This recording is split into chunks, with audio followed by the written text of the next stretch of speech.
दोस्तों क्या आपका भी मेजर 6 ज्योग्राफी का एग्जाम होने वाला है और आप भी परेशान हैं कि आखिर कैसे कैसे क्वेश्चन हमारे एग्जामिनेशन में पूछे जाएंगे और कैसे हम लोग इसके उत्तर को बनाएंगे।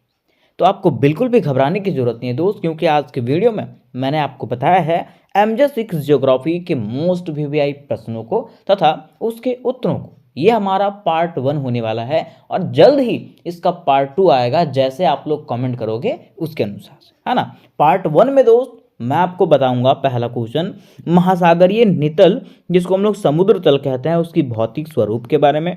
दूसरा, पारिस्थितिकी तंत्र में ऊर्जा प्रवाह की प्रक्रिया को आहार श्रृंखला के माध्यम से बताइए। मतलब आपको दूसरा क्वेश्चन पढ़ना है पारिस्थितिकी तंत्र के बारे में। किसके बारे में? पारिस्थितिकी तंत्र के बारे में। तीसरे नंबर क्वेश्चन में दोस्त मैं आपको बताऊंगा जैव विविधता के बारे में। किसके बारे में? जैव विविधता के बारे में। क्वेश्चन हमारा ऐसे है कि जैव विविधता से क्या अभिप्राय है, जैव विविधता के अवनयन के प्रमुख कारणों का वर्णन करें। ठीक है, तो क्वेश्चन बस आपको देखना है जैव विविधता, बाकी वही आंसर लिखना है जो मैं आपको क्वेश्चन नंबर 3 में बताऊंगा। उसके बाद क्वेश्चन नंबर 4 में दोस्त आपको बनाना है, या तो मैंने बताया है मृदा अपर्दन के बारे में, जिसको हम लोग कहते हैं मिट्टी अपर्दन, मिट्टी का कटाव, है ना। ये 4 क्वेश्चन आज के वीडियो में मैंने आपको बताया है। उसके बाद अगला जो वीडियो आएगा दोस्त, उसमें से मैं आपको बताऊंगा महासागरों में तापमान के क्षैतिज वितरण को प्रभावित करने वाले प्रमुख कारक, ये बताऊंगा। ठीक है, लवणता क्या है इसके बारे में बताऊंगा, ज्वार भाटा के बारे में बताऊंगा, समुद्री निक्षेपण के बारे में बताऊंगा, जैव भूगोल के बारे में बताऊंगा और जैव भू रासायनिक चक्र के बारे में बताऊंगा। ठीक है, आप लोग मुझे कमेंट करके बताइएगा कि ये सब क्वेश्चन का वीडियो आना चाहिए, पार्ट 2 आना चाहिए कि नहीं। अगर आप लोग बताओगे कि हाँ पार्ट 2 आना चाहिए, तो मैं एक ही वीडियो में इसको कंबाइन कर दूंगा। मतलब शॉर्ट आंसर बस आपको समझा दूंगा कि कैसे लिखना है ना। आप लोगों का कमेंट आएगा उसके अनुसार से। तो चलिए सबसे पहले हम लोग क्वेश्चन नंबर 1 को जानते हैं, महासागरीय नितल के बारे में। तो आज का हमारा क्वेश्चन है महासागरीय नितल के भौतिक स्वरूपों का वर्णन करें। क्वेश्चन क्या कह रहा है? महासागरीय नितल, जिसे हम लोग समुद्र तल कहते हैं, उसके भौतिक स्वरूप के बारे में बताइए। अब अगर दोस्त हम लोग को यह जानना है कि महासागरीय नितल या तो समुद्र तल के कौन से भौतिक स्वरूप होते हैं, तो उसके पहले हम लोग को यह समझना पड़ेगा कि आखिर महासागरीय नितल या तो समुद्र तल का मतलब क्या होता है। तो बात करते हैं अगर महासागरीय नितल या तो समुद्र तल का, तो बेहद आसान भाषा में दोस्त मैं आपको समझा देना चाहता हूं कि जहां जहां महासागरीय नितल और समुद्र तल का बात आए, आपको सीधा समझना है समुद्र के अंदर पाए जाने वाले जमीन, है ना। अगर क्वेश्चन में कहीं दिखता है कि महासागरीय नितल किसे कहते हैं या तो समुद्र तल किसे कहते हैं, तो आपको सीधा कहना है महासागर के अंदर या तो समुद्र के अंदर पाए जाने वाले जमीन को हम लोग क्या कहते हैं? महासागरीय नितल या तो समुद्र तल कहते हैं। अब हमारा क्वेश्चन ऐसे पूछा था दोस्त कि महासागर के अंदर या तो समुद्र के अंदर जो जमीन है ना, वो किस प्रकार से है। क्या वो जमीन समतल है? क्या वो जमीन उबड़ खाबड़ है? क्या वो जमीन में पहाड़ बना हुआ है? आखिर कैसा है, उसके बारे में बताइए। तो चलिए मेरे दोस्त, इस क्वेश्चन को एकदम आसान भाषा में डील करने का प्रयास करते हैं और मैं आपको गारंटी देता हूं कि बस आपको ये क्वेश्चन सुनते जाना है और ये हमेशा हमेशा के लिए आपको याद हो जाएगा।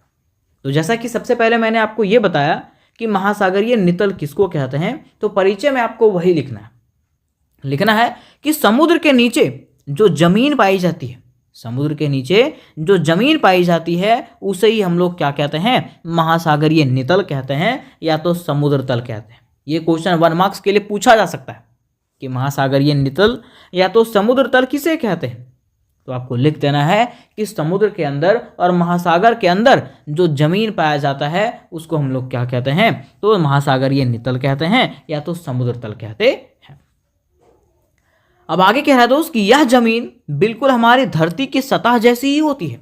मतलब समुद्र के अंदर, ये मान लीजिए ये समुद्र है, ठीक है, ये क्या है? समुद्र है ना। तो इसके अंदर की जो जमीन है ना, वो बिल्कुल हमारे धरती के जैसे ही है। जिस प्रकार से हमारे पृथ्वी पे सतह है, ठीक है, धरती है, वैसे समुद्र के अंदर भी जो है ना धरती मौजूद है ना। कह रहा है कि जैसे जमीन पर पहाड़, मैदान, घाटियां और गड्ढे होते हैं, वैसे ही समुद्र के अंदर और नीचे भी होते हैं। मतलब सीधा सीधा यहाँ पे ये कह रहा है जैसे हमारे पृथ्वी पे जमीन जो है उसमें पहाड़ भी हैं, मैदान भी है, घाटियां भी हैं, गड्ढे वगैरह भी हैं, है ना। वैसे समुद्र के अंदर भी जो जमीन है उसमें भी गड्ढे, पहाड़, घाटियां और मैदान मौजूद है ना। कहा जाता है कि पहले लोगों को ऐसा लगता था, मतलब प्राचीन समय के लोगों को ऐसा लगता था कि समुद्र का तल जो है, मतलब समुद्र का जो जमीन है वो एक जैसा है, मतलब सपाट है, एकदम सीधा है।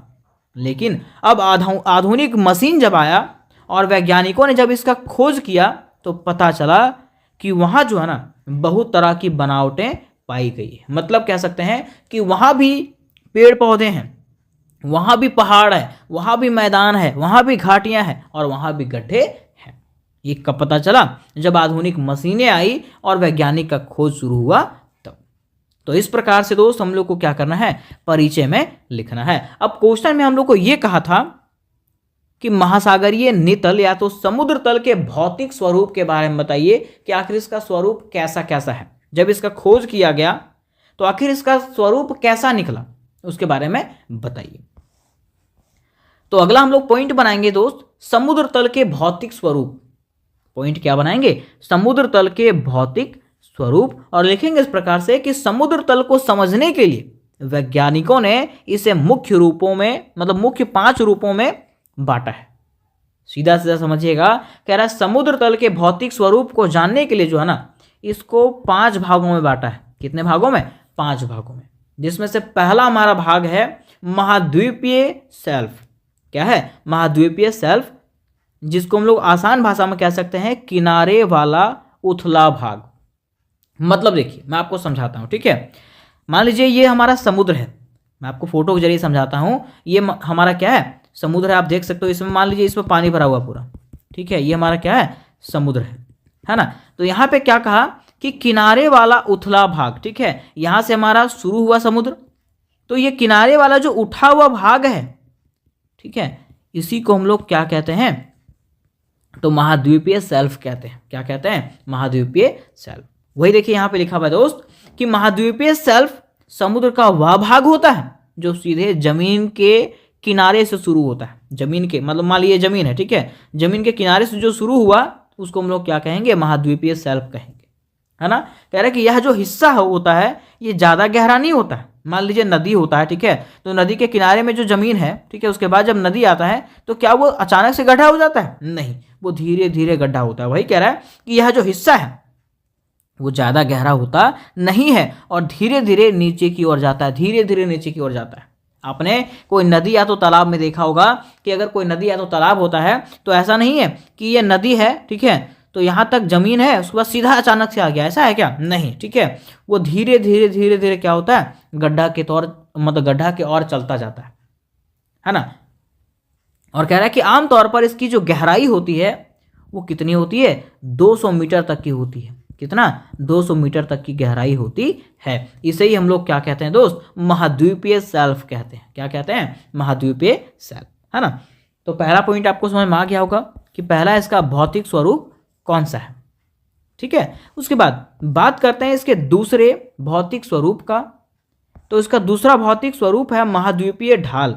लेकिन उसके पहले यहाँ पे जो हम लोगों ने पढ़ा था महाद्वीपीय शेल्फ, इसकी कुछ विशेषताएं बताई गई है और विशेषता इस प्रकार से है। कह रहा है कि यह भाग सबसे उपयोगी माना जाता है।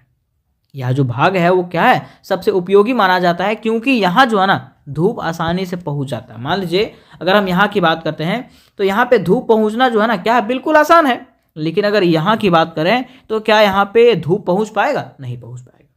वही कह रहा है कि यह भाग जो है ना वो सबसे उपयोगी माना जाता है, क्योंकि यहाँ धूप आसानी से पहुँच जाता है और इसी वजह से यहाँ मछलियाँ, समुद्री पौधे और दूसरे जीव जो है ना बहुत अधिक मात्रा में पाए जाते हैं, ठीक है।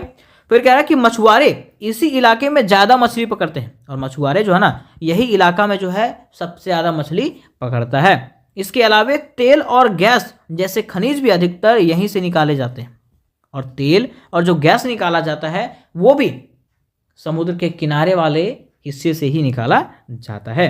कह रहा है कि भारत के चारों ओर समुद्र में यह भाग अच्छी तरह से फैला हुआ है। और बात करते हैं अगर भारत का, तो भारत के चारों ओर समुद्र से यह भाग जो है वो घिरा हुआ है ना। तो ये हमारा पहला पॉइंट हो गया था। अब दूसरा पॉइंट बनाएंगे दोस्त हम लोग महाद्वीपीय ढाल। क्या बनाएंगे? महाद्वीपीय ढाल। महाद्वीपीय ढाल का मतलब क्या है? तेजी से नीचे जाने वाला भाग। तेजी से नीचे जाने वाला भाग मतलब जैसे कि मान लीजिए ये हमारा समुद्र है, ठीक है, ये हमारा समुद्र है ना।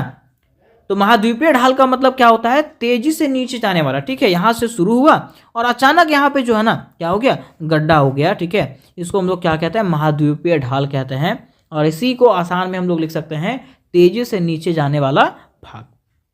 कहा गया दोस्त कि महाद्वीपीय शेल्फ के बाद समुद्र की जमीन जो है ना अचानक से बहुत तेजी से नीचे और झुक जाती है, ठीक है। जब यहाँ पे महाद्वीपीय शेल्फ ये था, ठीक है, तो यहाँ के आने के बाद यहाँ का जो सतह होता है वो अचानक से अंदर जाने लगता है, मतलब गहराई में जाने लगता है। और यही गहराई वाला हिस्से को हम लोग क्या कहते हैं? तो महाद्वीपीय ढाल कहते हैं। क्या कहते हैं दोस्त? महाद्वीपीय ढाल कहते हैं। कह रहा है कि यह जो भाग है वो किसी खड़ी पहाड़ी रास्ते जैसा होता है। मतलब यह जो भाग होता है वो कैसा होता है? खड़ी पहाड़ी, ये पहाड़ी है, ठीक है, ये पहाड़ के रास्ते के जैसा होता है। यहाँ पानी की गहराई तेजी से बढ़ जाती है, मतलब यहाँ आते आते गहराई जो है वो बहुत ज़्यादा बढ़ जाता है ना। और यहाँ पे धूप जो है लगभग नहीं के बराबर ही पहुँचता है। इसलिए यहाँ पे समुद्री जीव बहुत कम मिलते हैं। कहाँ पे? महाद्वीपीय ढाल में जो है ना समुद्री जीव जो है बहुत ज़्यादा कम मिलता है। कह रहा है कि यह उथले समुद्र और गहरे समुद्र के बीच की सीमा जैसे काम करता है। ये क्या करता है? गहरा समुद्र, ठीक है, और ये उठा हुआ समुद्र, मतलब शुरुआत और अंतिम गहराई तक का बीच का काम करता है ये। कौन? महाद्वीपीय ढाल, ठीक है। तो यहाँ तक हम लोगों ने इसके दूसरे भौतिक स्वरूप के बारे में जान लिया। उसके बाद बारी आती है इसके तीसरे भौतिक स्वरूप का, जो हमारा है गहरा समुद्री मैदान। क्या है? गहरा समुद्री मैदान, जिसमें से कह रहा है कि बहुत बड़ा समतल क्षेत्र, मतलब पहले तो शुरुआत हुआ, ठीक है, उसके बाद जो है वो गहराई आई, उसके बाद ऐसा समय आता है जब एरिया वहाँ का स्थान जो है, जमीन जो है वो क्या हो जाता है? समतल हो जाता है। तो वही कह रहा है कि महाद्वीपीय ढाल के बाद समुद्र का सबसे बड़ा भाग आता है, जिसे गहरा समुद्री मैदान भी कहा जाता है। यह हिस्सा जो है ना काफ़ी समतल और सीधा होता है। यह जो हिस्सा होता है वो क्या होता है? समतल होता है और सीधा सीधा ही होता है ना। इसकी गहराई जो होती है लगभग 3000 से 6000 मीटर तक की होती है। किसकी गहराई? गहरा समुद्र मैदान जो होता है ना वो क्या होता है? 3000 से 6000 मीटर गहरा होता है। कह रहा दोस्त कि नदियां अपने साथ जो मिट्टी और रेत बहा कर लाती है वह धीरे धीरे यहाँ जमा हो जाता है। जैसे मान लीजिए कि इधर पानी बह रहा है, ठीक है, इधर पानी गिर रहा है, पानी गिरेगा तो यहाँ से यहाँ जाएगा, ठीक है, यहाँ से यहाँ जाएगा, उसके साथ में मिट्टी भी आएगा। और मिट्टी आने के बाद जो है वो क्या करेगा? जब अचानक से इसको गड्ढा मिलेगा तो यहाँ पे जो है मिट्टी क्या हो जाएगा? जम जाएगा, बालू जो है यहाँ पे क्या हो जाएगा? जम जाएगा। तो वही कह रहा है कि नदियाँ अपने साथ जो मिट्टी और रेत बहा कर लाती है वो धीरे धीरे यहाँ पे जमा हो जाती है, और कई हजारों सालों में यह मिट्टी मोटी परत बन जाती है। और जब मिट्टी जमा होते रहता है तो ये जो है ना मोटा परत बन जाता है, जिससे यह इलाका जो है वो कैसा बन जाता है? मैदान जैसा सपाट हो जाता है, मतलब कह सकते हैं इक्वल हो जाता है, बराबर हो जाता है। और यह जो है पृथ्वी के सबसे शांत और स्थिर हिस्सों में गिना जाता है। यह पृथ्वी का सबसे शांत और स्थिर हिस्सा होता है। कौन? गहरा समुद्री मैदान, ठीक है। तो यहाँ तक हम लोगों ने इसके तीसरे भौतिक स्वरूप के बारे में जान लिया। अब बारी आती है इसके चौथे भौतिक स्वरूप का, जो हमारा है मध्य महासागरीय पर्वत। क्या है? मध्य महासागरीय पर्वत। इसका मतलब है समुद्र के अंदर पहाड़। मतलब कहा गया है दोस्त कि समुद्र जो है, समुद्र के अंदर जमीन तो है ही, और उस जमीन पे जो है ना हर वो चीजें हैं जो हमारे पृथ्वी पे मौजूद है। जैसे कि पहाड़ हो गया, है ना, ऊबड़ खाबड़ गड्ढे उड्ढे हो गए, ठीक है, सब चीज वहां पे है। वही कह रहा है कि समुद्र के नीचे भी बहुत लंबी लंबी पहाड़ों की कतारें पाई गई है। इन्हें मध्य महासागरीय पर्वत कहते हैं। इसे क्या कहते हैं दोस्त? मध्य महासागरीय पर्वत। मतलब सीधा आपको कहना है कि समुद्र के नीचे जो लंबी लंबी पहाड़ की कतारें पाई गई है उसको हम लोग क्या कहते हैं? महासागरीय पर्वत कहते हैं। कहा जाता है कि ये जो है दुनिया की सबसे लंबी पर्वत श्रृंखलाएं हैं। ये क्या है? दुनिया की सबसे लंबी पर्वत श्रृंखलाएं हैं, लेकिन पानी के नीचे होने के कारण हमें दिखाई नहीं देती। मतलब यह जो पहाड़ है वो पानी से ढका हुआ है, और पानी से ढका हुआ है तो क्या हम लोग को दिखाई देगा? नहीं दिखाई देगा। फिर कह रहा है ये तब बनती है जब धरती की दो प्लेटें धीरे धीरे अलग होती है। आप लोगों ने ज्योग्राफी में पढ़ा होगा कि हमारी जो धरती है वो कई सारे प्लेटों से, विवर्तनिक प्लेटों से मिलकर के बना हुआ है ना। तो वही कह रहा है कि ये तब बनती है जब धरती की दो प्लेटें धीरे धीरे अलग होती है। ये इधर अलग हो गया, ये इधर अलग हो गया, है ना। और नीचे से क्या होता है, गर्म लावा जो है वो बाहर निकल करके ठंडा हो जाता है, और जब ठंडा हो जाता है तो ये यहाँ पे क्या करता है, अपना शेप बना लेता है और ये पहाड़ बन जाता है। ठीक है, वही कह रहा है कि इससे पहाड़ बन जाते हैं, है ना। और कह रहा है अटलांटिक महासागर में ऐसी एक प्रसिद्ध पर्वत श्रृंखला पाई जाती है। मतलब कह सकते हैं कि अटलांटिक महासागर में ऐसी कई पर्वत श्रृंखलाएं हैं जो देखा गया है। तो ये हो गया इसके चौथा भौतिक स्वरूप।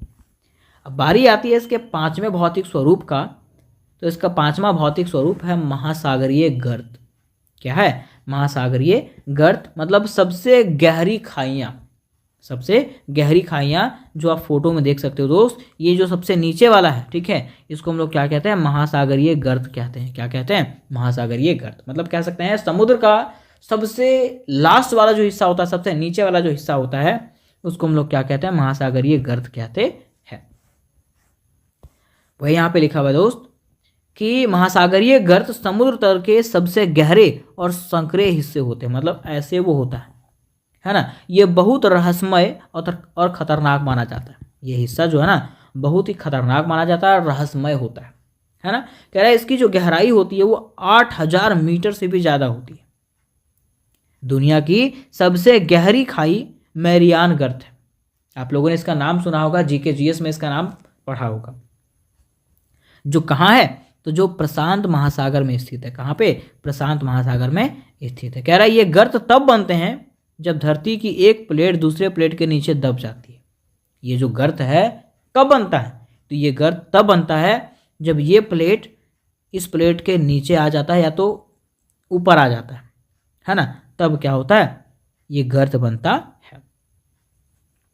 कह रहा दोस्त कि यहाँ बहुत ज़्यादा दबाव, ठंड और अंधेरा होता है। मतलब ये जो गर्त है यहाँ पे बहुत ज़्यादा दबाव पाया जाता है, ठीक है, ठंडा भी होता है और अंधेरा होता है। फिर भी कुछ खास प्रकार के जीव जो है ना वहाँ पाए जाते हैं। कहाँ पे? महासागरीय गर्त में जो है कुछ खास प्रकार के जीव पाए जाते हैं। तो यहाँ तक हम लोगों ने समझ गया कि आखिर इसका भौतिक स्वरूप कैसा था।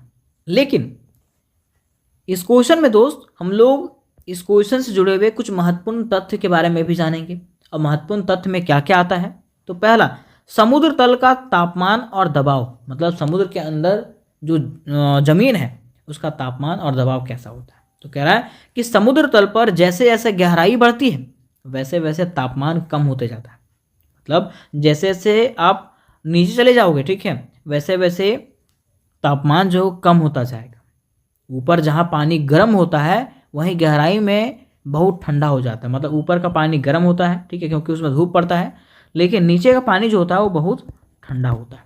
कह रहा है कि कई जगह तापमान 0 डिग्री के आसपास पहुंच जाता है। कुछ ऐसा भी जगह होता है जब बहुत ज़्यादा गहराई में जाते हैं तो यहाँ का तापमान जो है एकदम 0 डिग्री पे आ जाता है। कह रहा है इसके साथ ही पानी का दबाव भी बहुत ज़्यादा होता है। इसके साथ क्या होता है? पानी का दबाव भी बहुत ज़्यादा होता है। और जितना नीचे जाते हैं उतना ही पानी का भार बढ़ता जाता है। जितना हम लोग नीचे जाते हैं उतना क्या होता है? पानी का दबाव जो है हमारे ऊपर बढ़ता जाता है। यही कारण है कि आम इंसान या तो साधारण पनडुब्बी वहां नहीं जा सकते। ठीक है, तो ये हमारा पहला महत्वपूर्ण तथ्य हुआ। दूसरा हमारा महत्वपूर्ण तथ्य है समुद्र तल की मिट्टी और चट्टानें। आखिर समुद्र के अंदर जो जमीन है वहां की मिट्टी कैसी है और चट्टानें कैसे हैं। तो कहा जाता है कि समुद्र तल पर अलग अलग प्रकार की मिट्टी और चट्टानें पाई गई है। क्या कह रहा है? समुद्र तल पे जो है ना अलग अलग प्रकार की मिट्टी पाई गई है और वहाँ पे चट्टान मतलब पत्थर पाए गए हैं। कहीं मिट्टी महीन होती है तो कहीं रेत होती है, कहीं ज्वालामुखी से बनी कठोर चट्टानें भी होती है। कह रहा है कि नदियाँ अपने साथ जो मिट्टी लाती है वह समुद्र में आकर बैठ जाती है और हजारों सालों में यही मिट्टी मोटी परत बन जाती है, जिसे हम लोग क्या कहते हैं, तलछट कहते हैं। आप लोगों ने देखा होगा कि अगर कोई नदी बहता है, ठीक है, तो नदी बहते बहते वो बालू को या तो मिट्टी को बहा के ले आता है, ठीक है, बहा लाने के बाद जब यहाँ पे गड्ढा होता है, ठीक है, तो यहाँ पे वो क्या करता है, ला करके इसको छोड़ देता है और ये गड्ढा जो है धीरे धीरे क्या होता है, भर जाता है। इसी को हम लोग क्या कहते हैं, ये जो भरा हुआ क्षेत्र है उसको हम लोग तलछट कहते हैं। क्या कहते हैं, तलछट। तो ये हमारा दूसरा महत्वपूर्ण तत्व हुआ। फिर बात करते हैं इसके तीसरे महत्वपूर्ण तथ्य का। तो कहा जाता है समुद्र तल और प्लेटों के हलचल का संबंध। क्या कि समुद्र के अंदर जो जमीन है और प्लेटों के हलचल का क्या संबंध है। तो कह रहा है कि समुद्र तल की बनावट का सीधा संबंध धरती के प्लेटों से है। समुद्र तल का जो बनावट है इसका सीधा सीधा संबंध किससे है, हमारे धरती के प्लेटों से है। और जब प्लेटें टकराती है या तो अलग होती है या एक दूसरे के नीचे जाती है तो पहाड़, गर्त और नई जमीन बनती है। मतलब सीधा सा कह सकते हैं कि जब प्लेट आपस में टकराती है या तो एक दूसरे से अलग होती है या तो एक दूसरे के नीचे ऊपर आ जाती है, तो इससे क्या होता है, पहाड़ों का निर्माण, गर्त का निर्माण और नई जमीनों का निर्माण होता है। इसी कारण समुद्र के नीचे भूकंप और ज्वालामुखी भी आते रहते हैं। किसके कारण से, तो पृथ्वी पर मौजूद प्लेटों के कारण से। ठीक है। उसके बाद चौथा इसका महत्वपूर्ण तथ्य है समुद्र तल का मानव जीवन से संबंध। कि आखिर समुद्र तल जो है उसका मनुष्य के जीवन से क्या संबंध है। तो कहा गया है दोस्त कि समुद्र तल केवल विज्ञान के लिए ही नहीं बल्कि इंसानों के जीवन के लिए भी बहुत महत्वपूर्ण है। क्या कह रहा है, समुद्र का जो जमीन है वो सिर्फ विज्ञान के लिए नहीं बल्कि इंसान के जीवन के लिए भी बहुत ज़्यादा महत्वपूर्ण है। कैसे, क्योंकि यहाँ से हम लोगों को मछली मिलता है, सबसे पहला बात। दूसरा, तेल और गैस मिलता है। तीसरा, नमक और खनिज हम लोग को यहीं से मिलता है। चौथा, जहाज़ों के रास्ते जो है ना इसी से तय होते हैं। और पांचवा, मौसम और जलवायु पर असर पड़ता है। इसी से क्या होता है, मौसम और जलवायु पर असर पड़ता है।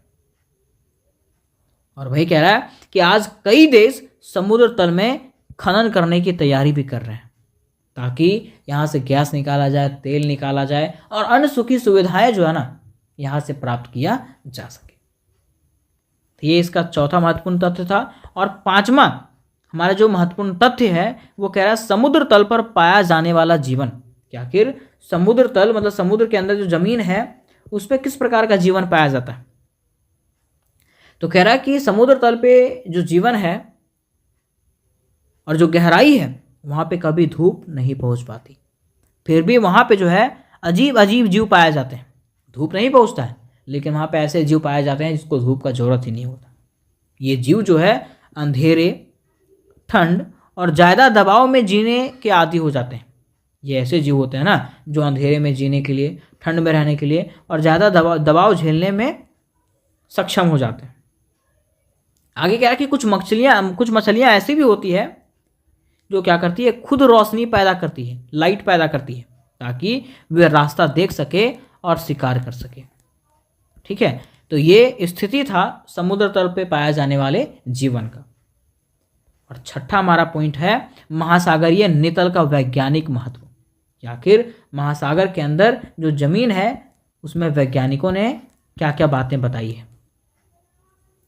तो देखिए, कह रहा है समुद्र तल का अध्ययन करके वैज्ञानिक यह समझते हैं, मतलब समुद्र तल का जब अध्ययन किया गया तो वैज्ञानिक हम लोग को ये समझाते हैं या तो ये बताते हैं कि पृथ्वी कैसे बनी, पृथ्वी कैसे बना ये हम लोग को बताया गया। दूसरा, महाद्वीप कैसे अलग हुए, इस चीज़ के बारे में बताया गया। तीसरा, भूकंप और ज्वालामुखी कैसे आता है, क्यों आता है, उसके बारे में बताया गया। और चौथा, भविष्य में क्या परिवर्तन हो सकता है, इस चीज़ के बारे में हम लोगों को बताया गया। इसीलिए आज कई देश समुद्र तल पे जो है ना क्या कर रहे हैं, रिसर्च करते जा रहे हैं। तो उम्मीद करते हैं मेरे दोस्त कि यहाँ तक आपको ये क्वेश्चन का आंसर जो है वो कंप्लीटली समझ में आ गया होगा। अब अंत में बारी आती है इसके निष्कर्ष का, और निष्कर्ष में लिखेंगे इस प्रकार से कि समुद्र का तल बिल्कुल भी साधारण नहीं है। अगर हम लोग सोचते हैं कि समुद्र जो है एक जैसा सपाट है तो ऐसा बिल्कुल नहीं। इसमें उथले हिस्से, गहरे मैदान, ऊंचे पहाड़, बहुत गहरी खाइयाँ सब मौजूद है। यहाँ पे सब चीज़ है, पहाड़ भी है, खाई भी है, गहरा गर्त भी है, सब कुछ यहाँ पे है। कह रहा कि ये सभी बनावटें धरती के अंदर होने वाले हलचलों का परिणाम है। और ये सब जो हुआ है वो क्यों हुआ है? हमारे धरती के अंदर जो प्लेट पाए जाते हैं उसके हलचल के कारण हुआ है। कह रहा साथ ही समुद्र तल हमें मछलियाँ, तेल, गैस और कई कीमती खनिज भी देती है। समुद्र तल हमलोग को क्या देती है? तो मछलियाँ देती है, तेल देती है, गैस देती है और कई कीमती खनिज भी देती है। इसलिए महासागरीय नितल का अध्ययन जो है ना हमारे लिए बेहद आवश्यक और लाभदायक है। आज का प्रश्न हमारा होने वाला है पारिस्थितिकी तंत्र क्या है तथा पारिस्थितिकी तंत्र की संरचना और कार्य का वर्णन करें। ठीक है, यही प्रश्न आपको घुमा के ऐसे पूछ सकता है कि पारिस्थितिकी से क्या आशय है तथा पारिस्थितिकी उद्देश्य तथा विषय क्षेत्र की विवेचना करें। ये दोनों में से कोई भी क्वेश्चन आ जाए आपको सेम प्रकार से आंसर लिखना है। तो सबसे पहले यहाँ पे हम लोग समझेंगे कि पारिस्थितिकी तंत्र किसको कहते हैं और पारिस्थितिकी किसको कहते हैं। ठीक है, तो देखिए पहला हमारा टॉपिक था पारिस्थितिकी। क्या था? पारिस्थितिकी। ठीक है, तो सबसे पहले हम लोग उसको समझने का प्रयास करते हैं कि आखिर इसकी परिभाषा क्या है। अगर हम लोग इसकी परिभाषा को समझ जाते हैं दैट मीन्स ये पूरे क्वेश्चन को समझ जाते हैं। ठीक है, तो पारिस्थितिकी को जो है ना दोस्तों अंग्रेजी में क्या कहा जाता है? इकोलॉजी कहा जाता है। क्या कहा जाता है? इकोलॉजी कहा जाता है। और अगर बात करें इसके परिभाषा का तो परिभाषा में कहा गया है कि पारिस्थितिकी प्राणी विज्ञान की वह शाखा है जिसके अंतर्गत पौधों, प्राणियों तथा वातावरण के आपसी संबंधों का अध्ययन किया जाता है। हम इस कह सकते हैं कि पारिस्थितिकी जो है ना प्राणी विज्ञान की वह शाखा होती है जिसके अंतर्गत पेड़ पौधों और प्राणियों के साथ वातावरण में कैसे कैसे संबंध होते हैं उसके बारे में हम लोग जानने का प्रयास करते हैं। उसी को हम लोग क्या कहते हैं? इकोलॉजी कहते हैं। क्या कहते हैं दोस्तों? इकोलॉजी कहते हैं कि आखिर पेड़ पौधे जो है ना वातावरण के साथ किस प्रकार के संबंध रखते हैं, उसको हम लोग जो जानकारी जिस चीज से हमको जानकारी होती है उसी को हम लोग क्या कहते हैं? इकोलॉजी कहते हैं। क्या कहते हैं? इकोलॉजी कहते हैं। ठीक है, लेकिन अगर हम लोग बात करें पारिस्थितिकी तंत्र का, किसका? पारिस्थितिकी तंत्र का, तो पारिस्थितिकी तंत्र को अंग्रेजी में हम लोग क्या कहते हैं? इकोसिस्टम कहते हैं। क्या कहते हैं? इकोसिस्टम। और इकोसिस्टम का मतलब क्या होता है कि अगर हम लोग बात करें हमारे पृथ्वी पर, ठीक है, तो हमारे पृथ्वी पर जितने भी जीव जंतु पाए जाते हैं वो सारे के सारे जो है ना क्या होते हैं? एक जाल तंत्र में बंधे हुए होते हैं। क्या होते हैं? एक जाल तंत्र में बंधे हुए होते हैं। तो कैसे एक जाल तंत्र में बंधे होते हैं पहले इसको परिभाषा को हम लोग समझते हैं। ठीक है, देखिए इसका परिभाषा इस प्रकार से है कि सभी जीव जंतु तथा पेड़ पौधे जीवित रहने के लिए एक दूसरे से एक जाल तंत्र में बंधे हुए होते हैं। उसी जाल तंत्र को हम क्या कहते हैं? पारिस्थितिकी तंत्र कहते हैं। मैं कहा गया जितने भी जीव जंतु हैं, जितने भी पेड़ पौधे हैं, वो अपने जीवित रहने के लिए, अपना जीवन यापन करने के लिए एक जाल तंत्र में बंधे हुए थे, एक दूसरे के साथ में जो है ना एक जाल तंत्र में बंधे हुए होते हैं। उसी को हम लोग क्या कहते हैं? पारिस्थितिकी तंत्र कहते हैं, मींस इकोसिस्टम कहते हैं। तो चलिए हम लोग जानते हैं कि कैसे ये जो है ना एक दूसरे पे निर्भर रहते हैं, एक दूसरे के जाल तंत्र में बंधे हुए होते हैं। तो देखिए ये आपका है क्या? फिगर। ठीक है, देखिए फिगर में कहा गया है कि ये प्राथमिक उत्पादक है। प्राथमिक उत्पादक मतलब घास है ये। ठीक है, अब घास को कौन खाएगा? तो टिड्डे खाएंगे। टिड्डे का मतलब ये चींटियां वगैरह खाएंगे, जो छोटे छोटे कीड़े रहते हैं वो सब क्या खाएंगे? घास खाएंगे। ठीक है, अब देखिए कैसे कैसे ये एक दूसरे पे आश्रित हैं, है ना। ये घास खाएगा कौन? टिड्डा खाएगा। ठीक है, अब देखिए ये टिड्डे को कौन खाएगा? तो चिड़िया खाएगी। मतलब ये कीड़े मकोड़े को कौन खा जाएगा? चिड़िया। ठीक है, अब चिड़िया खाने के बाद क्या है? अब चिड़िया को कौन खाएगा? तो ये बंदर हो गए। ठीक है, बिल्ली होगा, कुत्ता हो गया, ये सब चीज खाएंगे। ठीक है, अब देखिए ये सब कुत्ते वगैरह जो है, बिल्ली वगैरह है, उसको कौन खाएगा? तो शेर खाएगा। अब देखिए अब शेर आ गया है ना। अब शेर के मृत्यु के बाद, जब शेर का मृत्यु हो जाएगा तो ये क्या हो जाएगा? मिट्टी में मिल जाएगा। और मिट्टी में मिलने के बाद जो है ना ये क्या हो जाएगा? अवशेष पदार्थ बन जाएगा। और अवशेष बनने के बाद जो है ना इससे फिर क्या हो जाएगा? इसके ऊपर घास फूस उगने लगेगा। तो इस प्रकार से जो है ना हम लोग जाल तंत्र में बंधे हुए होते हैं। हमारा पृथ्वी का जितना भी जीव जंतु है, पेड़ पौधे हैं, मनुष्य है, ठीक है, सारे के सारे जो है ना एक जाल तंत्र में बंधे हुए होते हैं। और यही जाल तंत्र को हम लोग क्या कहते हैं? इकोसिस्टम कहते हैं। क्या कहते हैं? इकोसिस्टम कहते हैं। ठीक है दोस्तों, तो यहां तक आप समझ गए होंगे, है ना। अब देखिए कहा जाता है कि सर्वप्रथम पारिस्थितिकी शब्द का प्रयोग ऑर्नेस्ट हैकले ने किया था। ठीक है, किसने किया था? ऑर्नेस्ट हैकले ने किया था। और कब किया था? 1868 ईस्वी में किया था। ठीक है, और इकोलॉजी के रूप में इसका प्रयोग किया था। ठीक है, और उसके बाद अगर हम लोग पारिस्थितिकी तंत्र की बात करें तो पारिस्थितिकी तंत्र का प्रयोग जो है ना, उस शब्द का प्रयोग सबसे पहले किसने किया था? तो आर्थर ट्रांसले ने किया था। किसने? आर्थर ट्रांसले ने किया था। तो देखिए अगर आपको दोनों चीज पूछेगा कि आखिर पारिस्थितिकी शब्द का सबसे पहला प्रयोग किसने किया था, तो ऑर्नेस्ट हैकले ने किया था 1868 ईस्वी में, है ना। और पूछेगा कि पारिस्थितिकी तंत्र का प्रयोग किसने किया था, तो 1935 ईस्वी में आर्थर ट्रांसले ने किया था। ठीक है, तो ये दो क्वेश्चन आपका क्लियर हो गया। अब देखिए कहा जाता है कि इकोलॉजी शब्द का उद्भव ग्रीक भाषा के दो शब्द से हुआ है। ठीक है, मीन्स इकोलॉजी शब्द का उद्भव की अगर बात करें तो इकोलॉजी शब्द का उद्भव जो है ना ग्रीक भाषा के दो शब्दों से हुआ है। कौन सा शब्द है, तो आइकोस और लोगोस। ठीक है, ये दो शब्द जो है ना इसी से क्या हुआ है, इकोलॉजी का उद्भव हुआ है। तो देखिए अगर आइकोस की बात करें तो आइकोस का मतलब होता है आवास स्थान, आवास मतलब घर होता है। ठीक है, और लोगोस का मतलब क्या होता है, अध्ययन, मतलब हमारे वायुमंडल में, हमारे पृथ्वी पे रहने वाले जितने भी जीव जंतु हैं, पेड़ पौधे हैं, ठीक है, उसके बारे में जहां से हम लोग को जानकारी होती है, जिसके बारे में हम लोग अध्ययन करते हैं, उसी को हम लोग क्या कहते हैं, इकोलॉजी कहते हैं। क्या कहते हैं, इकोलॉजी कहते हैं। ठीक है, अब देखिए बातें यहाँ पे आती है कि पारिस्थितिकी तंत्र की कार्यशीलता, कि आखिर हमारा पारिस्थितिकी तंत्र जो है ना वो किस प्रकार से कार्य करती है। हमारा पारिस्थितिक तंत्र जो है, इकोसिस्टम जो है वो किस प्रकार से कार्य करती है। तो देखिए कहा गया कि पृथ्वी पर कोई भी जीव अकेला नहीं रह सकता। अगर हम पृथ्वी की बात करें तो हमारे पृथ्वी पर कोई भी जीव क्या अकेला रह सकता है, नहीं। मान लीजिए मनुष्य है, ठीक है, अगर मनुष्य धान अगर नहीं रोपेगा, ठीक है, गेहूं अगर नहीं रोपेगा तो वो खाएगा क्या, कुछ खाएगा क्या, पैसा वो खाएगा क्या, नहीं। ठीक है, तो कोई भी जीव जंतु जो है ना पृथ्वी पर अकेला रह सकता है क्या, नहीं रह सकता है। ठीक है, वह अपने क्षेत्र के जैविक तथा अजैविक घटकों से प्रभावित होता है। वह जो है ना अपने क्षेत्र के जैविक मतलब क्या होता है, जो जीवित है, जो श्वास लेते हैं, मीन सजीव, ठीक है, और अजैविक घटकों से प्रभावित वो होता है। ये परस्पर मिल करके कार्य करते हैं। ये क्या करते हैं, परस्पर मिल करके क्या करते हैं, कार्य करते हैं। अतः किसी भी जैव समुदाय का अपने अजैव वातावरण के साथ गहरा संबंध होता है। इस प्रकार से हम लोग कह सकते हैं कि किसी भी जैव समुदाय का जो है ना अपने अजैव वातावरण के साथ क्या होता है, गहरा संबंध होता है। और इस प्रकार से जैव समुदाय तथा अजैव समुदाय जो है ना वातावरण के संबंध को पारिस्थितिकी तंत्र और या तो इकोसिस्टम कहते हैं। और इस प्रकार से हम लोग कह सकते हैं कि इस प्रकार जो जैव समुदाय है और जो अजैव वातावरण के बीच में जो संबंध है ना उसी को हम लोग क्या कहते हैं, पारितंत्र कहते हैं, पारिस्थितिकी तंत्र कहते हैं, या तो इकोसिस्टम कहते हैं। कहा जाता है कि इसके दो घटक हैं।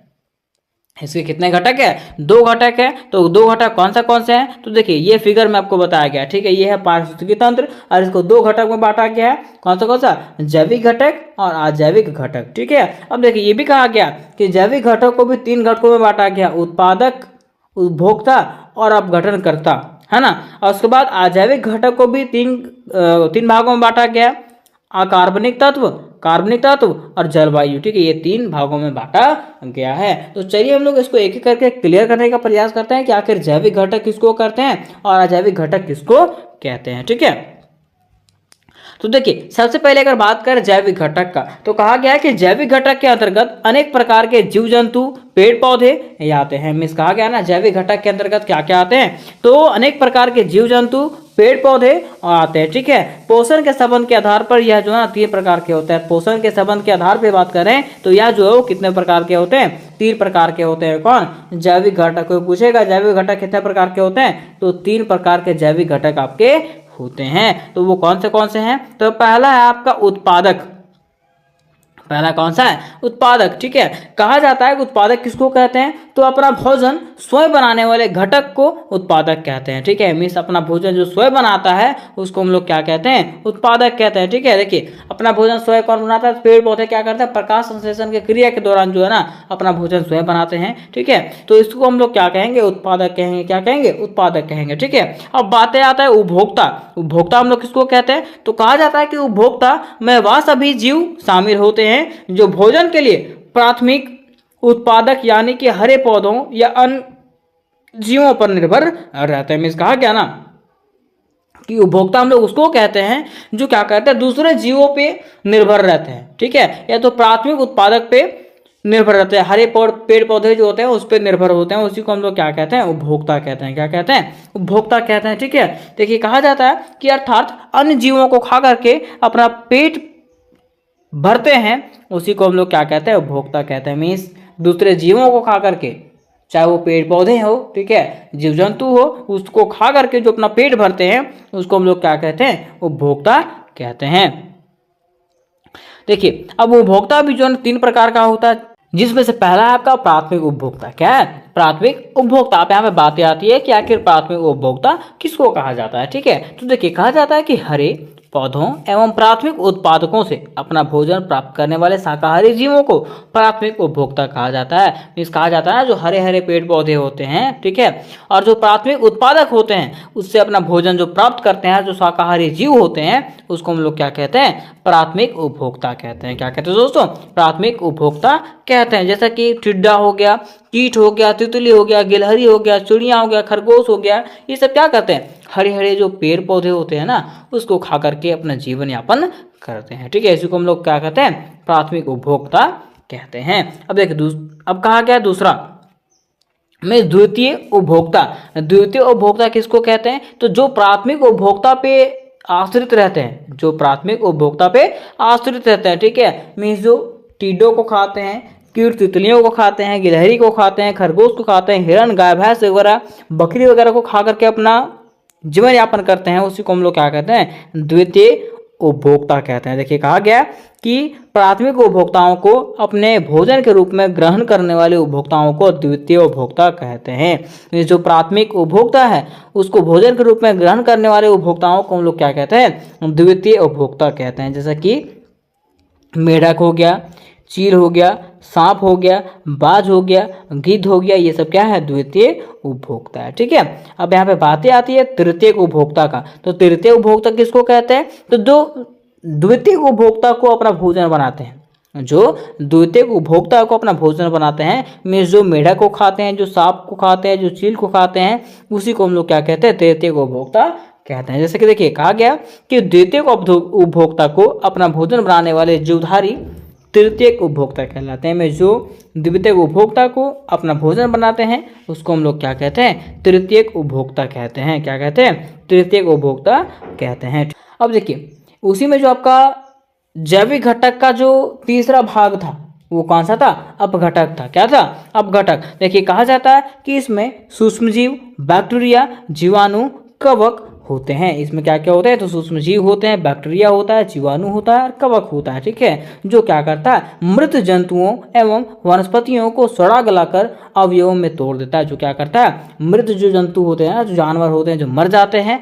उसको क्या करता है, सड़ा गला करके जो है ना एक अवयव में तोड़ देता है, अलग अलग भागों में तोड़ देता है, उसको मिट्टी में क्या कर देता है, मिला देता है। क्या करता है, मिट्टी में मिला देता है, जिसको पेड़ पौधे क्या करते हैं, अपना भोजन बनाते हैं। तो उसी को हम लोग क्या कहते हैं दोस्तों, अपघटक कहते हैं। क्या कहते हैं, अपघटक कहते हैं, ठीक है। तो यहाँ तक हम लोगों ने जैविक घटक के बारे में क्लियरली कर लिया, ठीक है, कि जैविक घटक किसको कहते हैं, जैविक घटक के क्या क्या पार्ट होते हैं, ठीक है। अब हम लोग जानने का प्रयास करते हैं कि आखिर अजैविक घटक हम लोग किसको कहते हैं। क्या जानेंगे कि अजैविक घटक हम लोग किसको कहेंगे, ठीक है। तो देखिए कहा जाता है कि पर्यावरण में मौजूद सभी निर्जीव घटक अजैविक घटकों में शामिल होते हैं। इस पर्यावरण में जितने भी निर्जीव घटक हैं वो सारे के सारे क्या होते हैं, अजैविक घटक होते हैं। कहा जाता है कि अपघटकों के अपघटन द्वारा मृत वनस्पति एवं जंतुओं को कार्बनिक एवं अकार्बनिक घटकों में विभक्त कर दिया जाता है। कार्बनिक एवं अकार्बनिक घटक मिल करके निर्जीव वातावरण का निर्माण करते हैं, जो इस प्रकार से हैं, ठीक है। तो इस प्रकार से कौन से हैं, तो पहला है कार्बनिक घटक, अकार्बनिक घटक और भौतिक घटक। ये तीनों को हम लोग क्लियरली जानने का प्रयास करते हैं थोड़ा सा, ठीक है।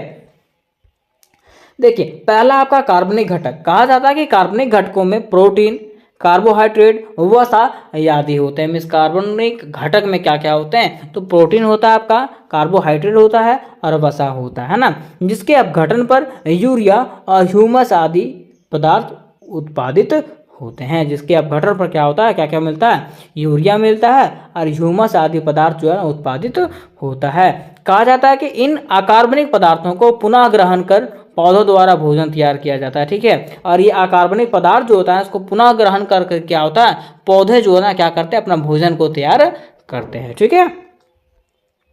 अब दूसरा जो आपका था दोस्तों अकार्बनिक घटक। क्या था, अकार्बनिक घटक। कहा जाता है कि इसमें मृदा एवं जल में पाए जाने वाले खनिज लवण, calcium, sulphur, phosphate, potassium, magnesium आदि आते हैं। इसमें क्या क्या आता है, तो मृदा और जल में पाए जाने वाले खनिज लवण आता है, कैल्शियम आता है, सल्फर आता है, फॉस्फेट आता है, पोटेशियम आता है, मैग्नीशियम जो है ना, ये सब चीजें इसमें आता है। किसमें? कार्बनिक घटक में। ठीक है, कहा जाता है कि साथ ही वातावरण में व्याप्त गैसें जैसे कि oxygen, carbon dioxide, ammonia, nitrogen, hydrogen, ये सब जो है ना इसी में आते हैं। किसमें? अकार्बनिक घटक में आते हैं। ठीक है, अब देखिए इसका जो तीसरा जो घटक है और जो लास्ट घटक है वो कौन सा है? भौतिक घटक। कौन सा है? भौतिक घटक। कहा जाता है कि भौतिक घटकों में वायुमंडल में मौजूद सभी कारक जैसे प्रकाश, हवा, पानी, वर्षा, ऊर्जा आदि आते हैं। मीन्स इसमें क्या क्या आता है? तो वायुमंडल में जितने भी कारक हैं जैसे कि प्रकाश हो गया, हवा हो गया, पानी हो गया, वर्षा हो गया, ऊर्जा हो गया, ये सब जो आते हैं वो किसके अंतर्गत आते हैं? भौतिक घटकों के अंतर्गत आते हैं। ठीक है, कहा जाता है कि पौधों द्वारा सूर्य की ऊर्जा को प्रकाश संश्लेषण की क्रिया द्वारा कार्बनिक ऊर्जा में परिवर्तित किया जाता है। और पौधों के द्वारा क्या किया जाता है? सूर्य की ऊर्जा को जो है ना प्रकाश संश्लेषण की क्रिया द्वारा जो है कार्बनिक ऊर्जा में परिवर्तित कर दिया जाता है। तो उम्मीद करते हैं दोस्तों कि ये क्वेश्चन आप समझ गए होंगे। आज का क्वेश्चन हमारा इस प्रकार से होने वाला है कि जैव विविधता को परिभाषित कीजिए।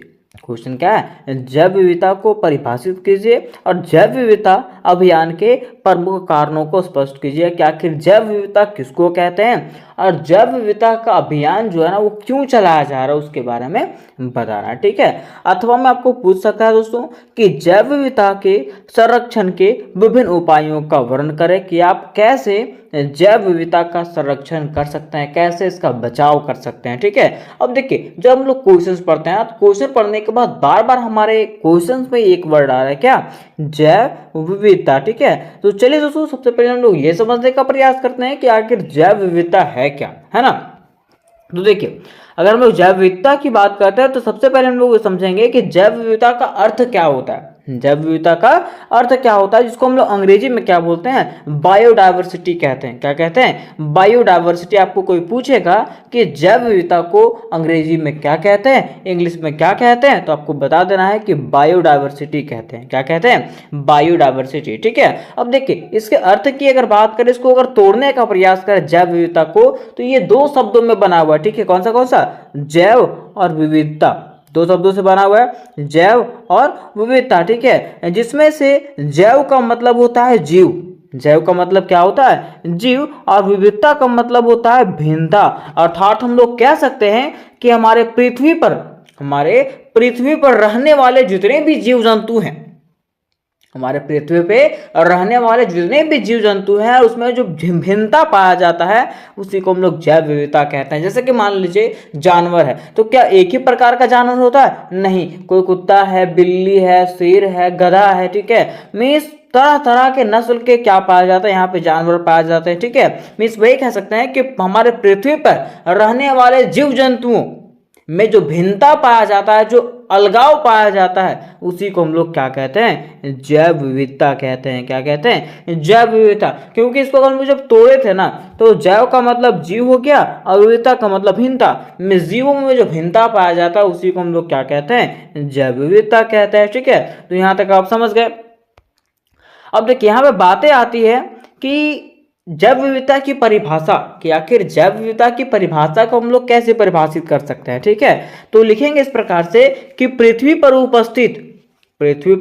उपस्थित जीवों में पाए जाने वाले भिन्नता को जैव विविधता कहते हैं। इस पृथ्वी पे जितने भी जीव उपस्थित हैं उसमें जो भिन्नता पाया जाता है उसी को हम लोग क्या कहते हैं? जैव विविधता कहते हैं। क्या कहते हैं दोस्तों? जैव विविधता कहते हैं। ठीक है, इस प्रकार से आपको लिख देना है, एक भी नंबर आपको कटने वाले नहीं है। और मैं आपको बता देना चाहता हूं कि अगर आप माइनर ज्योग्राफी और मेजर ज्योग्राफी का तैयारी कर रहे हैं, ठीक है, तो एकदम आप सही प्लेटफॉर्म पे आए हैं। यहाँ पे आपको सारे क्वेश्चन की तैयारी करवाया जाएगा। ठीक है, आपको सेमेस्टर 1 से लेकर के एंड सेमेस्टर तक जो है 8 सेमेस्टर तक आपको फुल्ली तैयारी करवाया जाएगा। ठीक है, अभी जो है सेमेस्टर 1 का तैयारी आपको करवा दिया गया है, चाहे वो मेजर पेपर का हो, माइनर पेपर का हो, एमडीसी पेपर का हो। ठीक है, जिसका लिंक आपको डिस्क्रिप्शन बॉक्स में मिल जाएगा। ठीक है, अब देखिए यहाँ पे बातें आती है दूसरी परिभाषा का, ठीक है। तो दूसरा परिभाषा किस प्रकार से दे सकते हैं, तो इस प्रकार से लिखना है कि जैव विविधता दो शब्दों जैव और विविधता से बना हुआ है। जैव विविधता जो है ना दो शब्द से मिलकर के बना हुआ, कौन सा जैव और विविधता, ठीक है। कहा गया है कि जैव का मतलब जीवन होता है और विविधता का मतलब क्या होता है, अनेक प्रकार, जिसमें से कहा गया है कि जैव का मतलब जीवन हो गया और विविधता का मतलब क्या हो गया, अनेक प्रकार। मिस कह सकते हैं कि किसी निश्चित भौगोलिक क्षेत्र में पाए जाने वाले जीवों की संख्या और उनकी विविधता को जैव विविधता कहते हैं। मिस कहा गया ना कोई निश्चित भौगोलिक क्षेत्र है उसमें से जो है ना जीवों की जो संख्या पाई जाती है और उसमें जो विविधता पाया जाता है, विभिन्नता अलगाव जो पाया जाता है, उसी को हम लोग जैव विविधता कहते हैं। क्या कहते हैं, जैव विविधता कहते हैं, ठीक है। अब देखिए बिल्कुल सेम तरीके से एक और परिभाषा हम लोग इसमें से लिख सकते हैं। क्या लिख सकते हैं कि जैव विविधता का अर्थ, जैव विविधता का अर्थ क्या होता है, जैव विभिन्नता होता है। मीन्स जीवों में जो विभिन्नता पाया जाता है उसी को हम लोग जैव विविधता कहते हैं, ठीक है। अर्थात कहा गया किसी विशेष क्षेत्र में विभिन्न प्रकार के जो जीव जंतुएं पाए जाती है, जो वनस्पति पाए जाते हैं, जैसे कि जानवर हो गया, पंक्षी हो गया, जलीय जीव हो गया, छोटे बड़े पेड़ पौधे हो गए, छोटे बड़े कीटे हो गए, ठीक है, कीड़े हो गए, इसमें जो विभिन्नता पाया जाता है, जो अलगाव पाया जाता है, उसी को हम लोग जैव विविधता कहते हैं। मीन्स बिल्कुल आपका सेम था, ठीक है। ये तीनों परिभाषाओं में से कोई भी आप लिख सकते हो, कोई दिक्कत नहीं। अगर आप दो भी लिखते हो तो भी चलेगा और तीनों में से तीनों अगर लिख देते हो तो भी आपका चलेगा, ठीक है। मैं आपको कंफर्म करवाने के लिए, बस आपको समझाने के लिए तीनों परिभाषाओं में आपको बता दिया हूं। अब देखिए दोस्तों, अब हम लोग को बातें यहाँ पे आती है कि जैव विविधता कई आधार पे हो सकता है। मीन्स जीवों में जो है ना अलगाव में जीव जो है ना कई प्रकार से अलग अलग हो सकते हैं। जैसे कि मान लीजिए अगर हम मनुष्यों की बात करें और जानवरों की बात करें, तो क्या मनुष्य जो भोजन करता है जानवर भी वही भोजन करता है? नहीं, ठीक है। मनुष्यों का भोजन अलग होता है, जानवरों का भोजन अलग होता है। मान लो लोग बात करें तितलियों का, ठीक है, कीट पंछियों का, तो क्या हम लोग जो खाते हैं वही वो लोग भी खाते हैं? नहीं, सबका भोजन अलग अलग होता है। तो जीवों में जो अलगाव पाया जाता है वो भोजन के आधार पर पाया जाता है, जीवों की संरचना के आधार पर पाया जाता है। जैसे मान लीजिए कोई जानवर जो होता है वो चार पैरों पर चलता है ना, और जीव जो है वो दो पैरों पे चलते हैं, जो मनुष्य है वो दो पैरों पे चलते हैं। इस प्रकार से अलग होता है ना।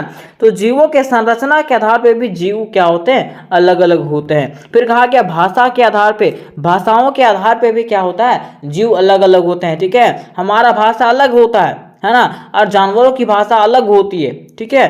तो इस प्रकार से जो है ना जैव विविधता का आधार हो सकता है, में जीवों में अलगाव हो सकता है, ठीक है।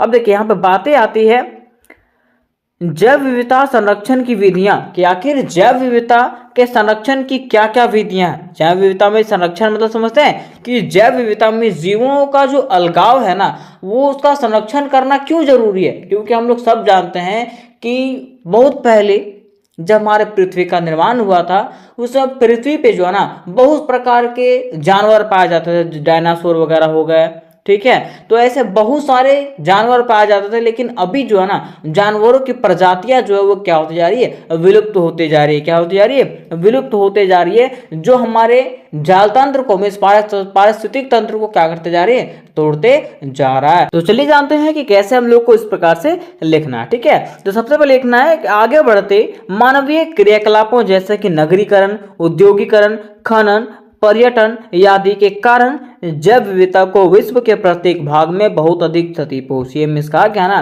कि मनुष्य क्या कर रहा है, अभी नगरीकरण करते जा रहा है, औद्योगिकरण करते जा रहा है, पर्यटन का केंद्र बनाते जा रहा है, और इस कारण से जो है ना जैव विविधता क्या हो रहा है, विश्व के प्रत्येक भाग में बहुत कम होते जा रहा है, क्षति पहुंच रहा है, उन लोगों को, जीवों को क्षति पहुंच रहा है, ठीक है।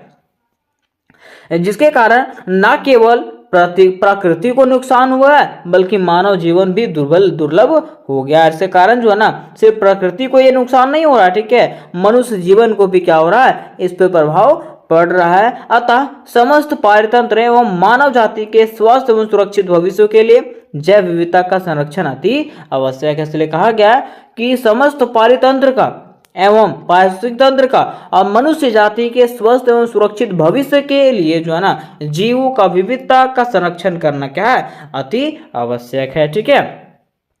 अब देखिए कहा क्या है कि यद्यपि जैव विविधता के संरक्षण के लिए विश्व के अलग अलग भागों में अलग अलग उपाय किए गए। मीन्स कहा क्या ना कि जैव विविधता के संरक्षण के लिए जो है ना विश्व में अलग अलग भागों में, जो विश्व के अलग अलग भागों में अलग अलग उपाय किए गए हैं, परंतु जैव विविधता के संरक्षण के लिए निम्नलिखित दो विधियों को विश्व स्तर पे अधिक मान्यता प्रदान किया गया, जो इस प्रकार से है। लेकिन पूरे विश्व स्तर पे बात करें तो पूरे विश्व स्तर पे जो है ना दो ऐसी विधियां हैं जो पूरे विश्व स्तर पे उसको मान्यता प्राप्त है, जो इस प्रकार से। तो चलिए उस वो दो मान्यताओं को जानते हैं, ठीक है। तो देखिए पहला मान्यता है इन सीटू कंजर्वेशन। क्या है? इन सीटू कंजर्वेशन, जिसको हम लोग स्वस्थान संरक्षण कहते हैं। और दूसरा है एक्स सीटू कन्वर्जेशन, जिसको हम लोग बाह्य स्थान संरक्षण कहते हैं। तो चलिए इसको हम लोग एकदम विस्तार समझने का प्रयास करते हैं कि आखिर स्वस्थान संरक्षण क्या है और बाह्य स्थान संरक्षण क्या है, ठीक है। देखिए अगर बात करते हैं इन सीटू कंजर्वेशन का, इन सीटू कंजर्वेशन का, तो इसमें हम लोग कह सकते हैं कि जब जीव जंतुओं को उनके अपने प्राकृतिक आवासों में ही संरक्षित किया जाता है। जैसे मान लीजिए अगर बाघों की बात करें, ठीक है, शेरों की बात करें, तो वो सबका प्राकृतिक आवास कौन सा है?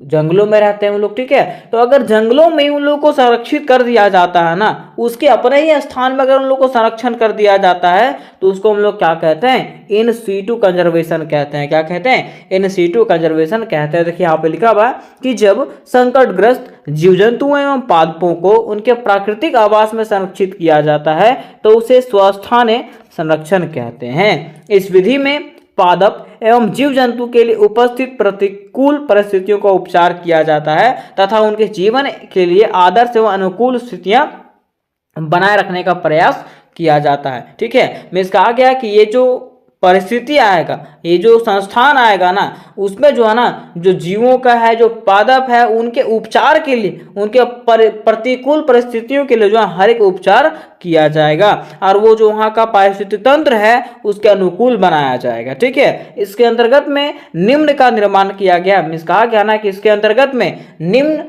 का निर्माण किया गया, जिसके अंदर इन सारे पादपों को, इन सारे जानवरों को रखा जाता है। जैसे कि मान लीजिए बायोस्फीयर रिजर्व, वन्य जीव अभयारण्य, है ना, और राष्ट्रीय उद्यान हो गया आपका, कम्युनिटी रिजर्व हो गया, कंजर्वेशन रिजर्व हो गया, पवित्र झीलें व उपवन हो गया, ठीक है। ये सब में जो है ना क्या करके रखा जाता है? जानवरों को जो है ना, मीन जीवों को जो है संरक्षित करके रखा जाता है, ठीक है।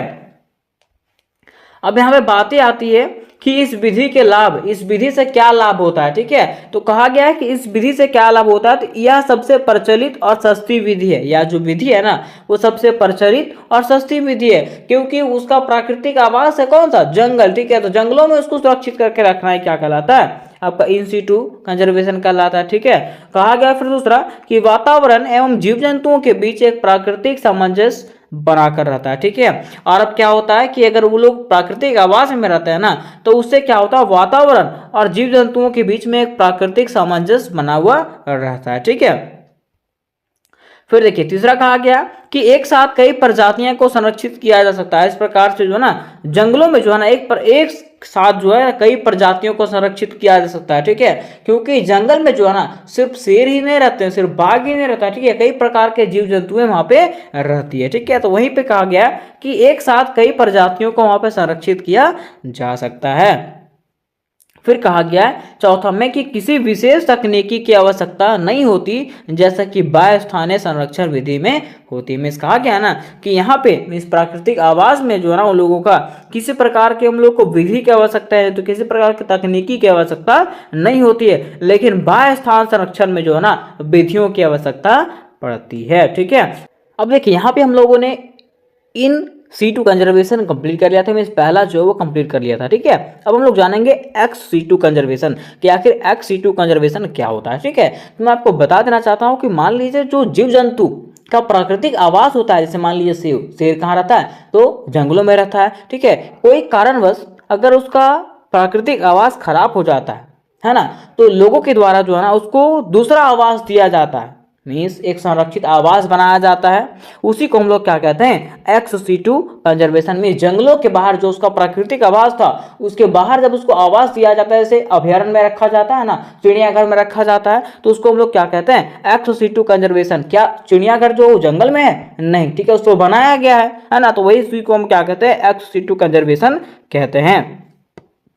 लिखना आपको इस प्रकार से है कि जब प्राकृतिक आवासों के विखंडन, प्राकृतिक आपदाओं आदि के कारण किसी प्रजाति के लिए अपने प्राकृतिक आवास में ही अस्तित्व का संकट पैदा हो जाता है, तो उस प्रजाति को उसके प्राकृतिक आवास से बाहर किसी विशेष स्थान पर संरक्षित किया जाता है। तो इस विधि को जो है ना बाह्य स्थानीय संरक्षण कहते हैं। इस वही कहा गया है कि जब उसके आवास स्थान में, प्राकृतिक आवास में अगर कोई दुविधा उत्पन्न हो जाती है, वहां पर रहने में अगर उसको तकलीफ होने लगता है, ठीक है, संकट होने लगता है, तो क्या किया जाता है, उसके लिए जो है ना एक विशेष स्थान बनाया जाता है, ठीक है, कहां पे, बाहर में। उसी को हम लोग क्या कहते हैं, बाह्य स्थानीय संरक्षण कहते हैं। कहा जाता है कि इस विशेष स्थान पर इस प्रजाति के लिए आवश्यक अनुकूल दशाओं का निर्माण किया जाता है ताकि वह वहां पे जीवित रह सके, ठीक है। कहा गया ना कि जो विशेष स्थान बनाया जाता है ना, वो विशेष स्थान पे जो है ना इस प्रजाति के लिए आवश्यक अनुकूल दशा का निर्माण किया जाता है ताकि यह जो जीव है वहां पे जीवित रह सके, ठीक है। कहा जाता है कि इस विधि में निम्न का निर्माण किया जाता है, मीन्स इस विधि के द्वारा निम्न का निर्माण किया जाता है।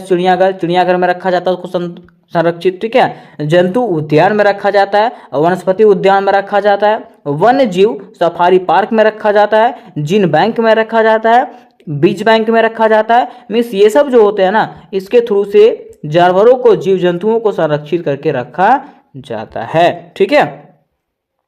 अब देखिए बातें यहाँ पे आती है कि इस विधि के लाभ, आखिर इस विधि के क्या क्या लाभ होते हैं। तो कहा जाता है कि इसके द्वारा वनों में विलुप्त प्रजातियों का भी संरक्षण किया जाता है। इसके द्वारा क्या करते हैं, जो वनों में जो प्रजातियां वनों में जो है ना विलुप्त हो गई है ना, उसका भी संरक्षण किया जाता है, ठीक है। जैसे मान लीजिए तेंदुआ तो खत्म ही हो गया है, लेकिन हाल ही में जो है ना नरेंद्र मोदी ने क्या किया, तो कहीं बाहर से तेंदुआ को ला करके हमारे देशों में उसका संरक्षण किया था, है ना। फिर देख दूसरा कहा गया कि संवेदनशील प्रजातियों का भविष्य के लिए संरक्षण एवं देखभाल करना, ठीक है। मीन्स इसके द्वारा क्या होता है, संवेदनशील जो प्रजाति होते हैं, जो खत्म होने वाले प्रजाति हैं, उसका भविष्य के लिए जो है ना संरक्षण करना, उसका देखभाल करना।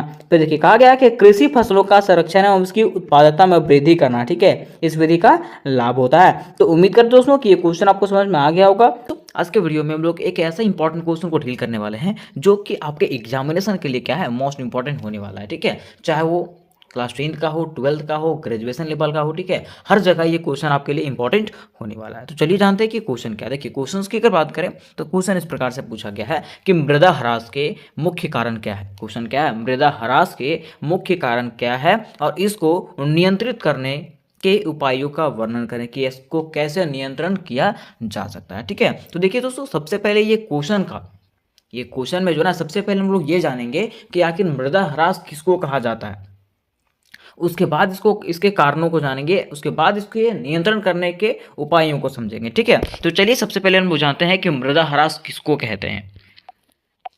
अब देखिए अगर हम लोग बात करें मृदा ह्रास का, तो मृदा ह्रास का मतलब होता है मृदा का अपरदन, मीन्स मिट्टी का कटाव होना। क्या होता है, मिट्टी का कटाव होना, मिट्टी का बहाव होना, मिट्टी का कटाव होना की प्रक्रिया को हम लोग क्या कहते हैं, मृदा अपरदन कहते हैं, ठीक है। जैसे देखिए यहाँ पे लिखा हुआ है कि उत्तर में आपको लिखना है मृदा ह्रास, जिसको हम लोग मृदा अपरदन कहते हैं, ठीक है। देखिए लिखा हुआ है कि मृदा की बहाव या कटाव की प्रक्रिया को क्या कहते हैं, मृदा ह्रास या तो मृदा अपरदन कहा जाता है। मीन्स मिट्टी के बहने की प्रक्रिया, मिट्टी को कट जाने की प्रक्रिया कोई हम लोग क्या कहते हैं, मृदा अपरदन कहते हैं या तो मृदा ह्रास कहते हैं। देखिए या तो कहा गया है कि मिट्टी का कटाव, बहाव या उड़कर अन्य स्थानों पर पहुंच जाना, मिट्टी को काट करके बहा करके, ठीक है, और उसको उड़ा करके जो है ना अन्य स्थानों पर भेज देना, या तो अन्य स्थानों पर जब उड़ के चला जाता है तो उसको हम लोग क्या कहते हैं, अपरदन कहते हैं, मृदा का अपरदन कहते हैं, ठीक है। देखिए कहा गया है कि मृदा ह्रास को कई नामों से जाना जाता है। मृदा ह्रास को जो है ना कई नामों से जाना जाता है, जैसा कि मृदा अपरदन, मृदा क्षरण, मृदा संक्षरण और मृदा ह्रास, ठीक है। तो कोई पूछेगा कि मृदा ह्रास किसको कहते हैं, तो मृदा ह्रास किसको कहेंगे कि मिट्टी की बहाव को या तो मिट्टी के कटाव की प्रक्रिया को हम लोग क्या कहते हैं, मृदा अपरदन कहते हैं या तो मृदा ह्रास कहते हैं, ठीक है। यहाँ तक आप समझ गए कि मृदा ह्रास क्या है। अब देखिए दोस्तों, ये जो क्वेश्चन है ना अभी आपके मेजर 4 इकोनॉमिक्स ऑनर्स में ये पूछा गया है, ठीक है। सेमेस्टर 3rd में मेजर फॉर इकोनॉमिक्स के लिए मोस्ट इंपॉर्टेंट क्वेश्चन है, ठीक है। उसके साथ साथ अगर आपको इसका पीडीएफ चाहिए होगा तो पीडीएफ के लिए जो है व्हाट्सअप ग्रुप का लिंक दिया हुआ डिस्क्रिप्शन बॉक्स में, वहाँ से आप लोग व्हाट्सअप ग्रुप में ज्वाइन होकर के मुझे मैसेज करें, मैं पीडीएफ वहाँ पे सेंड कर दूंगा, ठीक है। उसके साथ साथ देखिए, उसके साथ साथ इससे रिलेटेड जितने भी इंपॉर्टेंट क्वेश्चन है सारे के सारे क्वेश्चन आपको करवाए जाएंगे, इसी चैनल पर मिलने वाले हैं। तो ये वीडियोज़ को जो है अपने दोस्तों के साथ शेयर करें ताकि इसके आगे वाला क्वेश्चन मैं आपको बना दूँ, ठीक है। अब देखिए आगे लिखना है हम लोग को पृष्ठभूमि। पृष्ठभूमि की आखिर मृदा किसको कहते हैं, मृदा हमारे लिए क्यों जरूरी है। देखिए बताया जाता है कि मृदा पृथ्वी के सबसे ऊपरी परत है। मृदा जो है वो क्या होता है, पृथ्वी के सबसे ऊपरी परत होती है जो कि जीवन बनाए रखने में सक्षम है, जिसके कारण ये जीवन बनने में क्या है, सक्षम है। किसानों के लिए मृदा का बहुत अधिक महत्व होता है और किसानों के लिए जो है ना मिट्टी का महत्व बहुत ज़्यादा होता है, क्योंकि इसी मृदा से प्रत्येक वर्ष स्वस्थ व अच्छी फसल की पैदावार पर आश्रित होते हैं, ठीक है।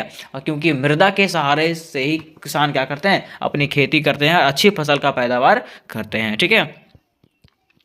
आगे कहा गया है कि बहते हुए जल या वायु के प्रवाह द्वारा मृदा का पृथक्करण तथा एक स्थान से दूसरे स्थान तक स्थानांतरण को ही मृदा अपरदन कहते हैं। मीन्स क्या बोला गया है कि बहते हुए जल मीन्स जल का प्रवाह के द्वारा, ठीक है, और वायु के प्रवाह के द्वारा मृदा का पृथक्करण, मिट्टी का टूटना और मिट्टी का एक स्थान से दूसरे जगह स्थान पे जाना, उसी को हम लोग क्या कहते हैं, मृदा अपरदन कहते हैं।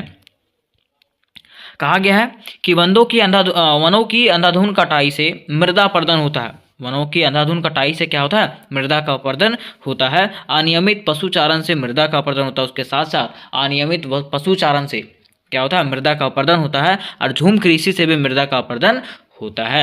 ये तो आपका पृष्ठभूमि हो गया, ठीक है। अब हम लोग जानते हैं कि मृदा ह्रास होने के प्रमुख कारण क्या क्या हैं, कैसे जो है मृदा का ह्रास होता है, मीन्स मृदा का अपरदन होता है।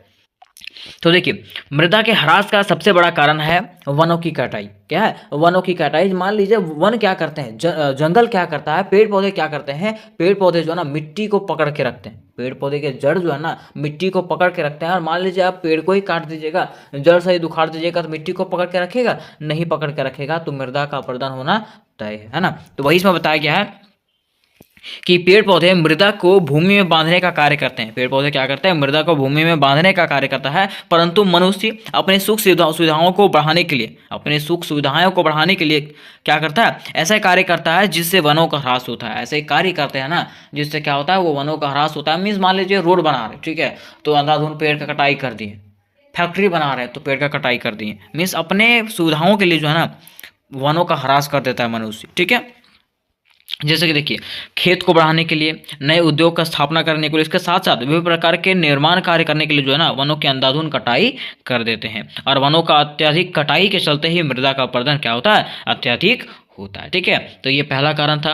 अब देखिए दूसरा जो है वो जल प्रवाह। दूसरा क्या है, जल प्रवाह। मीन्स बोला गया है कि मान लीजिए अगर बाढ़ आता है, क्या आता है, बाढ़ आता है, तो बाढ़ का जल जो प्रवाह होता है ना, तेज जो प्रवाह होता है, वो क्या करता है, हल्की मिट्टी को जो है ना वो बहा करके ले जाता है। तो वो भी जो है ना मृदा अपरदन का एक कारण है। देखिए बोला गया है कि जल मृदा अपरदन का एक प्रमुख कारण है। जल जो है ना मृदा अपरदन का क्या होता है, एक प्रमुख कारण होता है। यह वर्षा या नदी के द्वारा मिट्टी का कटाव करती है। यह क्या करती है, वर्षा या तो नदी के द्वारा जो है ना मिट्टी का कटाव करती है, जिससे भूमि अपरदित हो जाती है, जिससे भूमि क्या हो जाता है, क्षरित हो जाता है, मीन्स उसका अपरदन हो जाता है।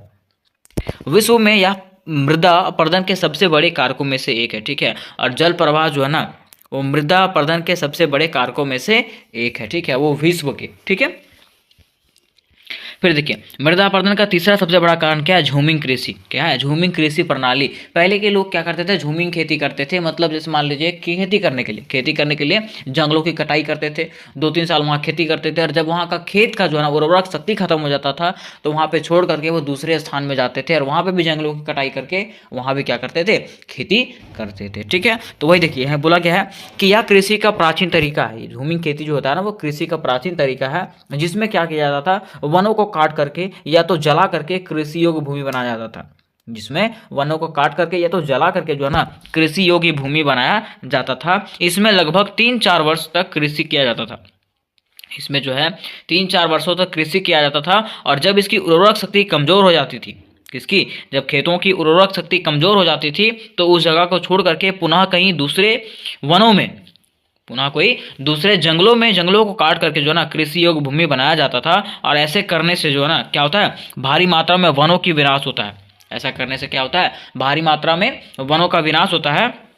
इसके अलावे मिट्टी के पोषक तत्व खत्म हो जाते हैं। इसके अलावा मिट्टी का पोषक तत्व क्या हो जाता है, खत्म हो जाता है, और वहाँ की मृदा जो है ना, वहाँ का मिट्टी जो है वो क्या होता है, अपरदित हो जाता है। जैसे मान लीजिए पेड़ पौधा काट दिया जाएगा तो वहाँ का मिट्टी क्या हो जाएगा, हल्का हो जाएगा। ठीक है, कृषि किया जाएगा तो वहाँ का मिट्टी क्या हो जाएगा, हल्का हो जाएगा। तो जब पानी का बहाव आएगा या तो फिर हवा चलेगा तो वो मिट्टी क्या हो जाएगा, अपरदित हो जाएगा, मीन्स क्षरण हो जाएगा मिट्टी का। ठीक है, फिर देखिए मृदा अपरदन का चौथा सबसे बड़ा कारण क्या है कि मनुष्य विभिन्न प्रकार के खनिजों को भूमि से निकालने के लिए, मनुष्य क्या करता है, विभिन्न प्रकार के खनिजों को भूमि से निकालने के लिए जो है ना खनन कार्य करता है, मीन्स मिट्टी को खोदता है। ठीक है, और इससे क्या होता है, जब भूमि का खुदाई होता है ना तो इससे जो है ना काफ़ी लंबे चौड़े भूभाग पे जो है ना मृदा का अपरदन होता है। मीन्स अगर मान लीजिए कोई मिनरल्स आपको निकालना है तो क्या आप थोड़ी सी जगह पे नहीं उसको कार्य कीजिएगा, आप पूरे मतलब बड़े पैमाने पे क्या कीजिएगा, वो खुदाई का कार्य कीजिएगा, ताकि वो जो मिनरल्स है वो बढ़िया मात्रा में मिल सके। ठीक है, तो इससे क्या होगा, जब वहाँ पे जब खेतों का खुदाई किया जाएगा या तो भूमि का खुदाई किया जाएगा तो वहाँ पे क्या हो जाएगा, वो मृदा हल्का हो जाएगा। मृदा हल्का होने के कारण मृदा का क्या हो जाएगा, अपरदन हो जाएगा। ठीक है, फिर देखिए तीसरा सबसे बड़ा कारण है, सॉरी यहाँ पे नंबरिंग गलती हो गया, ये पांचवा सबसे बड़ा कारण होगा। पांचवा कारण हो जाएगा अत्याधिक सिंचाई। ठीक है, लोग क्या करते हैं, कृषि करने के लिए, लोग जो है ना कृषि करने के लिए क्या करते हैं, अत्याधिक सिंचाई करते हैं। ठीक है, क्या करते हैं, अत्याधिक सिंचाई करते हैं, और अत्याधिक सिंचाई करने से क्या होता है, मिट्टी के ऊपरी परत जो है ना वो हल्का हो जाता है और वो कट करके जो है ना बह जाता है। जब पानी आता है ना तो वो क्या हो जाता है, मिट्टी भी साथ में बह जाता है। ठीक है, जिससे मिट्टी जो है ना, जिससे भूमि क्या हो जाता है, अपरदित हो जाता है। अपरदित कहने का मतलब क्या है कि भूमि जो है संक्षरण हो जाता है। ठीक है, ह्रास हो जाता है भूमि का। ठीक है, अब देखिए इसका जो पांचवा कारण है उसमें से 4 लिखा हुआ है। ठीक है, पांचवा छठा कारण हो जाएगा अत्याधिक पशुचारण। आप लोग नंबरिंग मिला लीजिएगा। ठीक है, नंबरिंग यहाँ पे गलत हो गया था। अत्याधिक पशुचारण, अब देखिए अत्याधिक पशुचारण कैसे मृदा अपरदन का कारण बनता है, तो देखिए बताया जाता है कि अत्याधिक पशुचारण से पशुओं की कठोर खुरों से, पशुओं का कठोर जो खुर होता है ना, उससे क्या होता है, घास का आवरण हट जाता है। भूमि पर से घास का आवरण हट जाता है, और घास का जब आवरण हट जाता है ना तो मिट्टी क्या हो जाता है, उससे ढीली हो जाती है। मिट्टी क्या हो जाता है, ढीली हो जाती है, और जिससे जब मिट्टी ढीली हो जाती है ना तो जल जो है ना आसानी से उसको क्या कर देता है, बहा करके ले जाता है, या तो वायु जो है मीन्स तेज हवा जो है उसको आसानी से उड़ा करके ले जाता है। ठीक है, हाँ, तो हम लोग कह सकते हैं कि अत्याधिक पशुचारण भी जो है ना मृदा अपरदन का कारण होता है। ठीक है, तो इस प्रकार से हम लोग जान गए कि मृदा अपरदन के क्या क्या कारण थे। अब हम लोग जानते हैं कि मृदा अपरदन मृदा के ह्रास का, कि मृदा को तो बचाना ना, मिट्टी को बचा करके रखना। ठीक है, तो मृदा अपरदन को बचाने का क्या क्या उपाय है, मृदा के कटाव को किस प्रकार से हम लोग बचा सकते हैं। ठीक है, तो देखिए लिखा हुआ है कि भूक्षरण की समस्याओं का निवारण के लिए, भूक्षरण मीन्स मृदा का ह्रास को, ठीक है, मृदा के ह्रास की समस्याओं को निवारण के लिए निम्नलिखित उपाय आवश्यक है, निम्नलिखित उपाय करना चाहिए। ठीक है, पहला क्या उपाय करना चाहिए, तो वृक्षारोपण करना चाहिए, मीन्स पेड़ रोपने चाहिए। क्या करना चाहिए, पेड़ रोपना चाहिए। जैसा कि मैंने आपको बताया था कि पेड़ रोपने से क्या होगा, पेड़ क्या करते हैं, मृदा को जो है ना जकड़ के रखते हैं। इस पेड़ का जड़ जो है ना मृदा को पकड़ के रखते हैं, मृदा को बहने देते नहीं है। ठीक है, तो वृक्षारोपण से क्या होगा, जब अनेकों जगह में पेड़ लगाया जाएगा ना तो पेड़ का जड़ क्या करेगा, मृदा को पकड़ के रखेगा, मृदा को बहना नहीं देगा। ठीक है, तो वही बोला गया है कि जिन प्रदेशों में बाढ़ें अधिक आती है वहाँ जल की गति को नियंत्रित करने के लिए वृक्षारोपण किया जाना चाहिए। ठीक है, जो ऐसा प्रदेश है जहाँ पे बाढ़ अधिक आता है ना और जहाँ पे मिट्टी का संचरण ज़्यादा होता है, वो क्षेत्रों में जो है ना पेड़ अधिक लगाना चाहिए, ताकि जल का जो प्रवाह है उसको कम किया जा सके।